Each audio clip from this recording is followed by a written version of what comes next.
in 1809, right? Yeah. 2009, That's yeah. when you were born, yeah. I was at, well, maybe we'll incorporate this in. Okay. Yeah. All right. I'll do 1, 2, 3 on 3 places. I'm gonna hold the mic.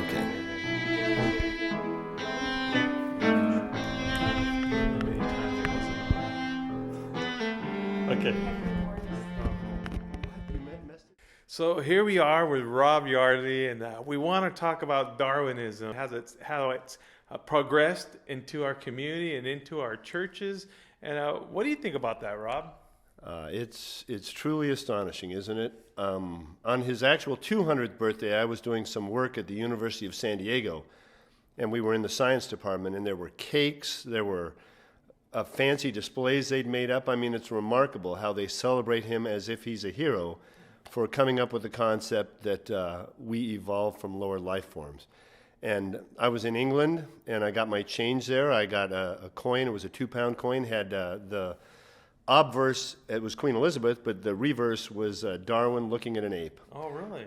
Showing that we evolved. He's a hero in England. It's just astounding to me that a man who came up with such a ridiculous theory, which is so absent any scientific basis, is still celebrated as a hero in our nation and even in the church.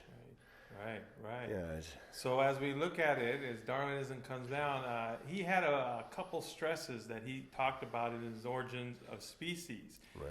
That if he couldn't track the species going down and making kinds, that it would. He thought we'd actually find tons of this later on. Transitional species galore. That's what he expected. And, right.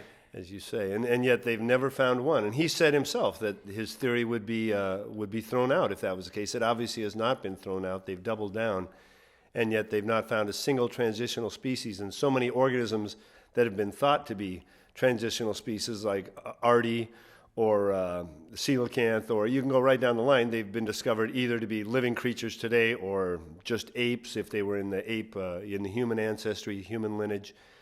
And the evidence makes no difference. I'm sure you saw recently the speck, the thing the size of a grain of sand that's supposed to be our ancestor that was in the news now. They found a little thing in its mouth, was also its anus, and they said this creature is an ancestor of ours. It's just remarkable, with no transitional species anywhere in the so-called fossil record. Well, the fossil record is real, but in a so-called tree of life, there's nothing, and yet Darwin maintains his popularity, which just baffles me. Right.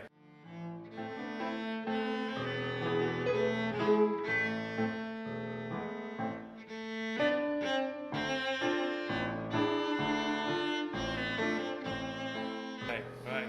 I mean, getting to the point where even some of these scientists not finding the Cambrian explosion underneath it, that they even start thinking of aliens, coming down and bringing out. Which doesn't solve the problem, it merely relocates it. Yeah. Yes, and the fact that the complexity of life, and that you've got a genetic code which is incredibly complex, which defines us, and even the fact that our genome consists of 6 billion bits of information, which is not nearly enough to explain an organism as complex as we are. They have no idea. They think most of the genome is junk DNA, and yet supposedly this small amount of data can create us and dictate which cells become fingernails, which become livers, which become eyeballs, the clear tissue on our eyeballs. All the data that's contained within the genome happen through copying errors, nucleotide exchanges on the micro level. It's just impossible. Certainly the modern mapping of the genome should have destroyed Darwinism, and yet it persists. Right. So that was a look at Darwinism as we hit his birthday of 200, and I believe it's 208 or 209. And we'll talk about this more later on. Thank you, Rob, Thank you very for much. everything. I appreciate it. Thank you.